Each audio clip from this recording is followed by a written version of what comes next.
Hey guys, it's TheFrXion here, or Tiger Tank 12, and today is Halloween, or I think it's Halloween today, 31st, and I know it's a big deal in the United States, but it's not really a big deal over here in Russia, so we're not really celebrating that, but I will have a LAN party today, and I'm not sure if I can upload it on Halloween. It will probably come 1 or 2 days later, so on the 1st or on the 2nd of November. So, yeah, I have to put the audio real fast in here. So, we're playing World of Tanks, and I thought of a Halloween special. Why not make a Halloween special?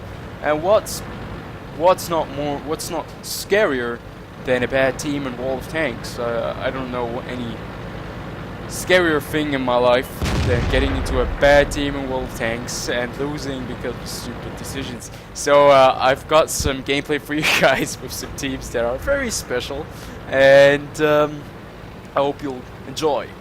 So we're playing the M4 Sherman, the legendary Sherman, the most produced tank in World War II on the American side. On El Khalouf. This map has been overworked a couple of times, and yeah, so we're using the 105mm derp gun. It is a very funny gun, very unreliable, but it's very funny. I like to use it, and you can see we just blasted away this M5 Stuart, and now look at this damage we just did on this Hellcat. We just ripped away 3/4 of the health of the Hellcat, unfortunately taking a shot. So you can see the main action that is going around on this map now, or always has been, is on the A line and on the 1-2 line. Right here, this is where the action is going. In this little quarter right here, on these squares, this is where the battle is going on El Khalouf. And you can see we have some tanks, we have some heavy tanks, they have some tanks, they're pushing this flank. Unfortunately, since I'm a tier 5, I'm kind of a little bit outgunned, out-tiered. They're higher tiers than me, they have better tanks, better guns, and just a standard, you know. And I slowly realized that we're not going to be able to hold this flank. Like, the amount of tier 7s they're pushing right here is a lot higher than the tier 7s we have. And slowly but surely my team is falling apart. And unfortunately for us, we cannot do a lot to support our team, since we don't have HP, and our gun does not do a lot of damage since we can pen these tanks and only do splash damage. So we're trying our best, still nonetheless. But we're getting outflanked. There's a T-43 behind us, and we're trying to run, and you can see the T-43 is just focused on us because, yeah, well, it's an easy kill, and that's what everybody always is looking for. The T-20 managed to take out the T-43, and now you can see me clicking a certain spot on the map. This is where a couple of our tank destroyers have been sitting and have been waiting for the entire game, looking over on the other side of the map where there's only one tank sitting there. And instead of helping us kill off the incoming attack on the other side, they're all sitting over here and not doing anything. So pretty much I tell them they have to defend base, and our E25 is pushing the other side. He's trying his best. He got 3 kills, but he's a one-man, so it will take a little bit longer to take out the KV-85 or K1S, whatever it was. So now we have 3 tank destroyers in base. One is running around loosely somewhere doing whatever, the T25-2, and our SU-152 now is going to pretty much get completely wrecked in this game. So I tell the E25 to cap, since it's the only thing he can do before these guys will get on our cap. And unfortunately, I still have no clue what our E25, our E2 and our T25 are doing. They're kind of having a little sit-in. I'm looking if they're in a platoon. No, they're not. And you can see our E25 is on the cap. And pretty much this is where we lose.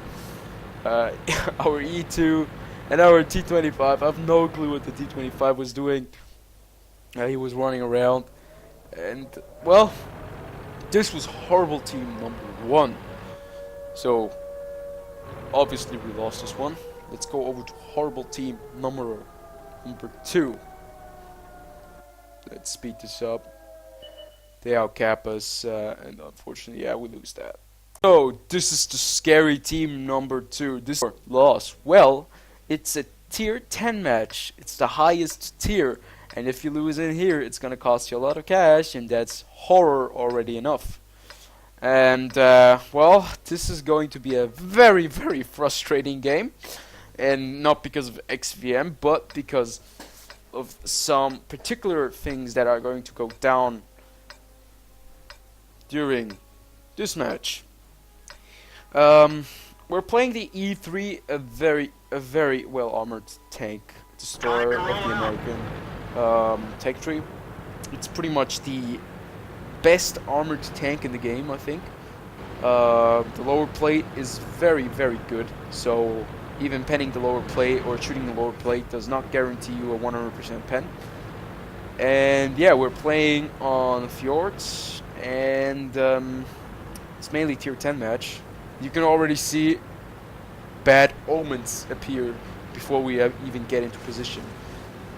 The E75 completely stock rams us, and we turn almost 90 degrees. So I already have the feeling that nobody is going to go to J5, and I'll be sitting there all by myself. So I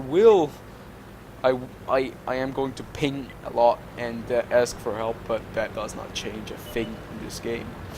I do rage in this game. I do rage a lot in World of Tanks, and you will probably see that, or you will reflect that in the chat log if you look closely. So the enemy team consists of a couple of very good players. T30 is a particularly good player, and he's platooned with his clanmates, and you can already see I'm all by myself over here. And I know that pushing down to this southern part of the map is very dangerous. As you can see, the people can shoot you in the ass. So you can see me raging in the chat.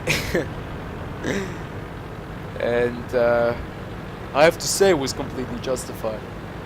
So with this tank, the only real part of the tank you have to cover is your ass, your side, and maybe your lower plate. Otherwise, this tank is very well armored.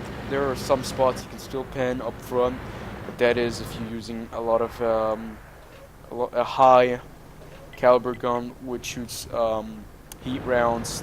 The upper hatch, you can see we just take a nice shot at the E4. Or if you're on a little bit higher, you can hit this part of the tank and still pen since it's angled, and maybe you can get 70 degree, and if you have enough pen, 70-degree angle, and if you have enough pen, you can probably go through there easily. So you can see right now, we're trying to be cheeky and put a shot into the cheek of the E4, and unfortunately that does not happen. So you see a tree fall, and I finally get some assistance from the T62A, but you can see that our team is slowly falling apart starting from now. So I'm trying to push here, or to keep him at bay so they don't push us, because if they push us at the same time the guys push us from behind, like you can see the T110 coming in from the F line, we will definitely lose this belt. So that's pretty much the moment I realized, oh crap, this is not going to go well. We have accumulation of tanks at B7 and B8 all sitting on top of each other. Then we have a couple of tier 9 tanks holding F6 and F7 who are not particularly good or And of course our arch enemy RNG is still there. So we get penned in the lower plate, and now it's over. The T110E5 is pushing us, and I just put one last shot into the IS-7. You can see the T62 is running, and this one's pretty much over. I decide to go take a dip, but unfortunately I don't manage to get into the water before they take me out. So my team is they're all still sitting up there. They're not doing anything, and our T62A is getting taken out. And this is pretty much the most scariest thing that can happen in World of Tanks. The most frustrating. And I hope you had a great Halloween. And I hope that this did not scare you too much, and that you can still enjoy the candy you've gotten. And this was Tank 12, and peace out.